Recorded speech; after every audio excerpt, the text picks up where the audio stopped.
Dr. Davis was, and I'll let him answer this, was, and it was submitted into the matter of record for Congress a couple years ago, the Wilson Davis memo. It was alleged that he was the author of it. And if you don't know what that is, I encourage you to look it up. It has been entered as a matter of public record in the congressional record, and it is extremely significant. This is the man. I won't say he did or he didn't, I'll let him tell you, who authored that potentially. And furthermore, I know has had involvement in the UAP program, specifically from a crash retrieval perspective. Now, I'm going to be mindful here. Dr. Davis, please be careful of security classification, but do you mind sharing, to the degree you're comfortable with, your involvement with information related to crash retrievals and your experience? Sure. No, good. Thank you. I'm an astrophysicist and also what Mark Jones at NASA and I call the breakthrough propulsion physicist.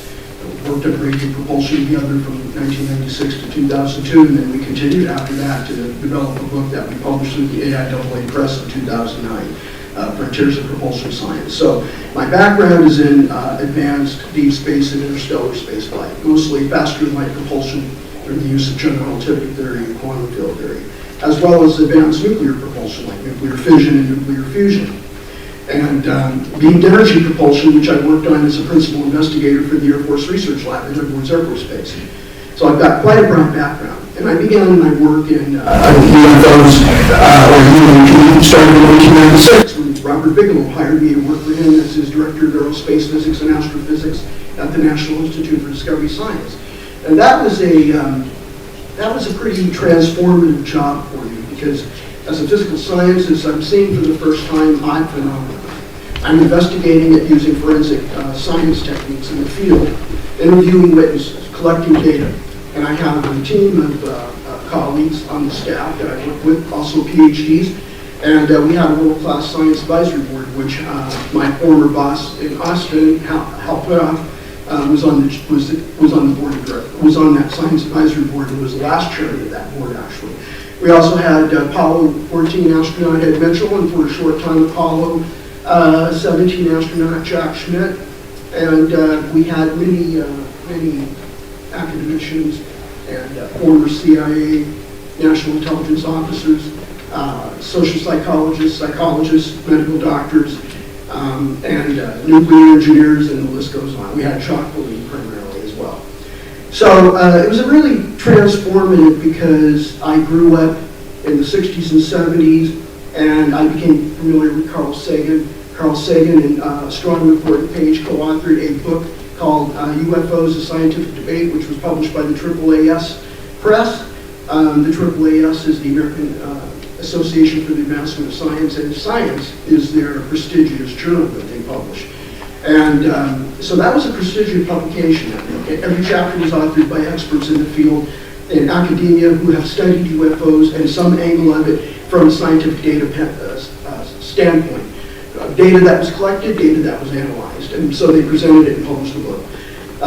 For a bizarre reason, in the 1980s, Carl Sagan had this wonderful astronomy show called Cosmos, and the companion book for that.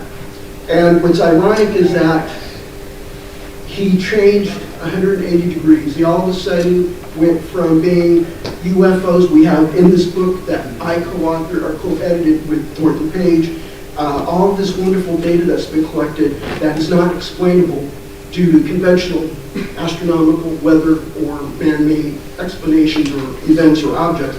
I'm now calling it pseudoscience. It's fringe science. People are mistaken. Pilots have poor vision. Military pilots especially. And I heard that from Leonard David, who's a aerospace engineering, aviation, space exploration writer.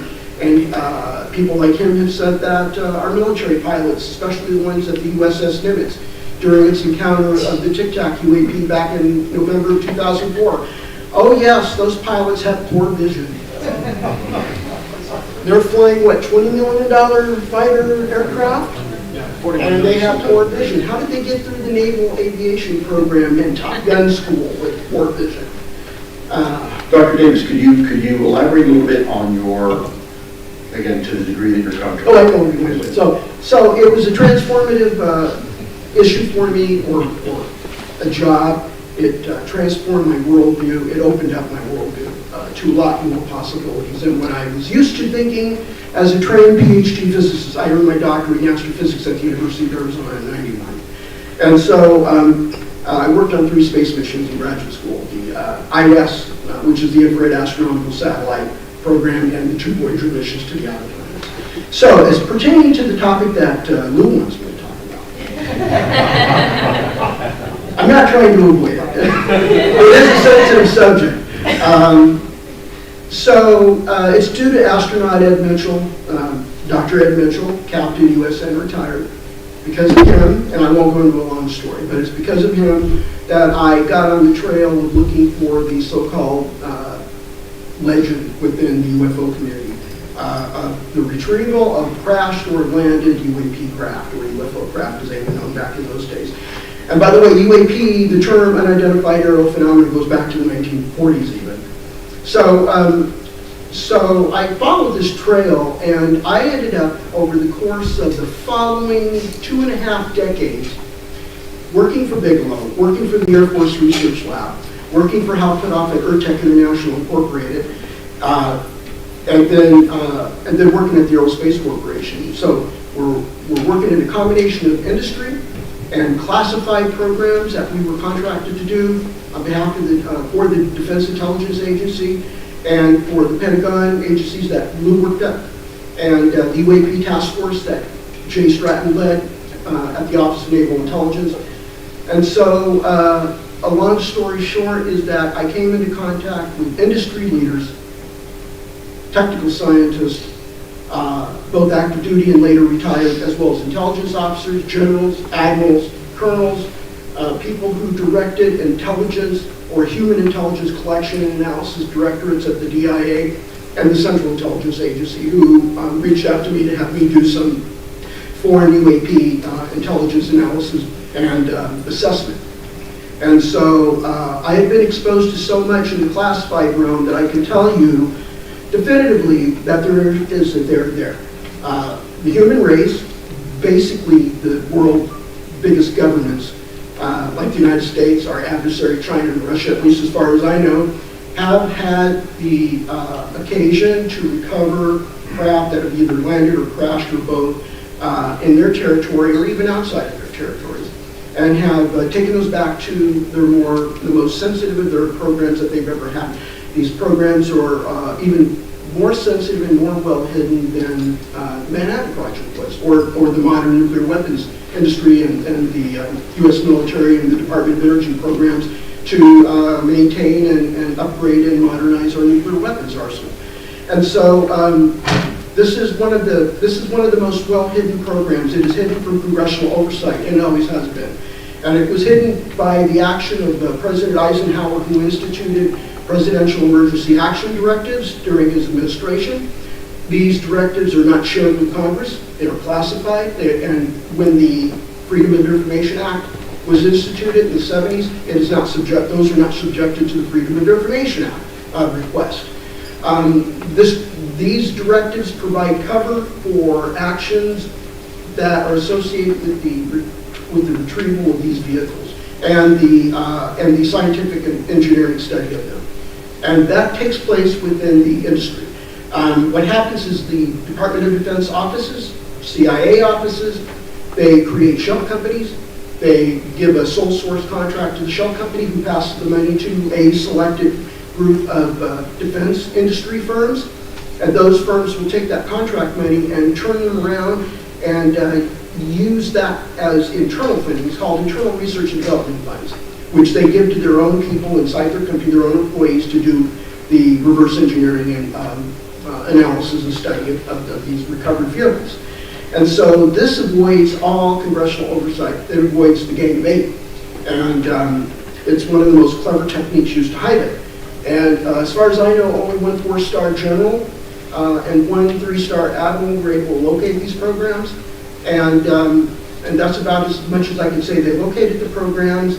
and they uncovered them. One got a lot of resistance and hostile reception and was told that he found who he was looking for. They were who they were suspected of being. Yes, they were a UFO, UAP, crash retrieval and reverse engineering program. The other one had a lot more political power behind him because of his stature as a 4-star general. And he was able to get into the program and use his authority and his access. I think they call that a super user. The super user has access to all Windows and all special access programs. So he had his capability to be able to look into that whole thing. I was fortunate to meet Dave Dresch at the behest of Jay Stratton.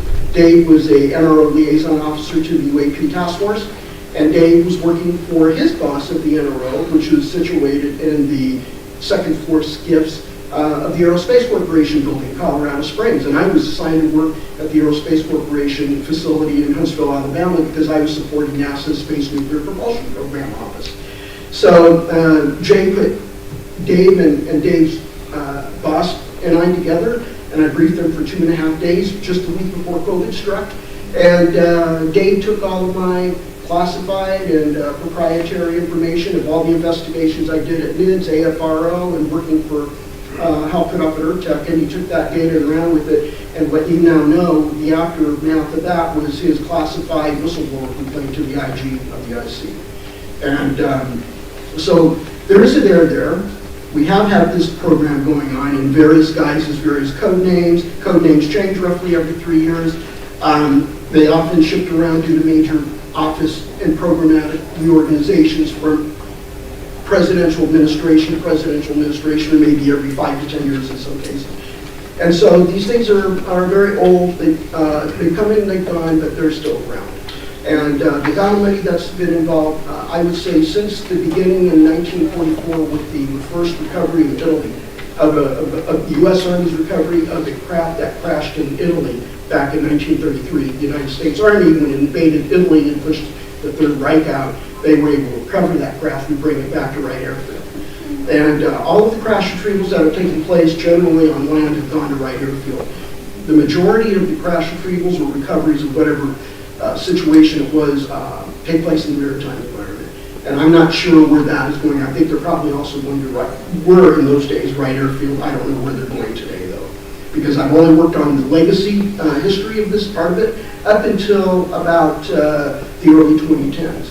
And ever since the end of the OSAP and the ATIP, I don't know where those operations are going on these days.